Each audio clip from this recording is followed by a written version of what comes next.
Hey guys, so today I'm going to be talking to y'all about the importance of special education. I'm going to be talking about the past, which is when it started and how the students were being taught. I'm going to be talking about the present, which is what the classrooms look like today, how the teachers become certified in special education, how many students in Louisiana have a disability, and also how many students in the United States have a disability. And I'm also going to be talking about the future, which is how we can do our part in helping special education grow. A little backstory of why this is important to me. I have an uncle with a mental disability, and it is amazing just to see how he interacts with us and how he relates more to me and my brother and my sister than somebody his age. And he gets so excited whenever we all just kind of mess with somebody or we joke around.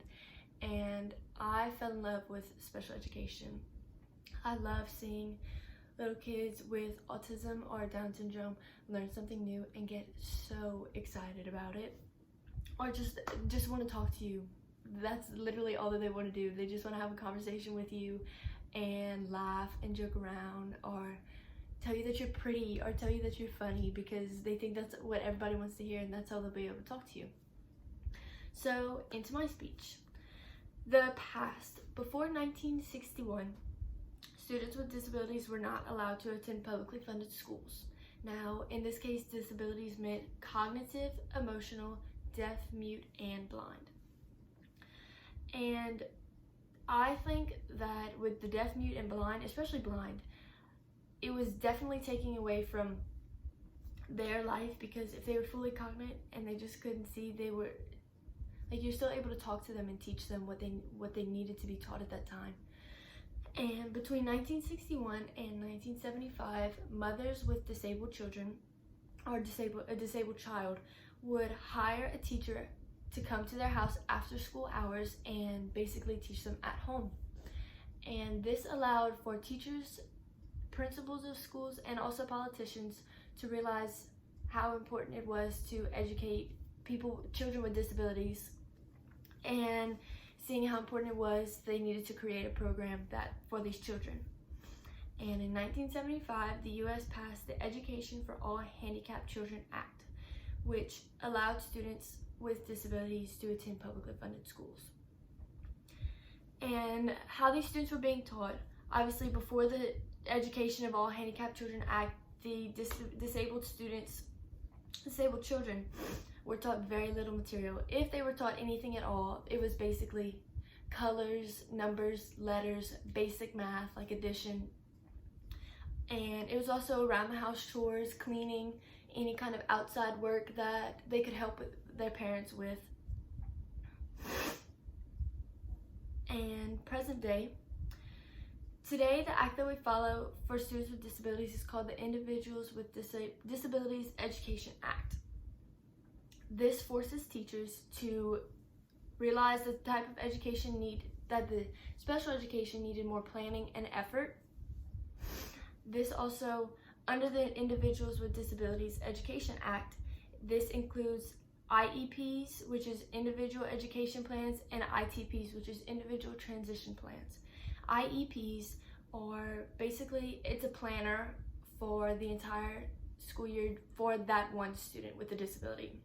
The teacher will meet with the parent of the child, and they will form a school year planner that best fits that student. And individual transition plans is whenever the student is getting into their junior or senior year of high school, and at this time, if the student has autism or Down syndrome, they would be around the ages of 19 to 20. The program that the student is in, the teachers would transition them more to the adult world than the school world. So they bring them to jobs just to go and look, or field trips that interact with more of the social side of school. And also, the No Child Left Behind Act. This mandates funding for special education schools and allows for grants for these schools to provide what is necessary for the teachers to teach to their fullest ability, which is computers, larger classrooms, and more hands-on supplies, because that is what allows the special education students to learn better. How many programs are in Louisiana and the United States? In Louisiana, there are 29 programs that are publicly funded that are serving approximately 1,400 students. And in the US, there are 6.7 million students with a disability that need to be in a special education program.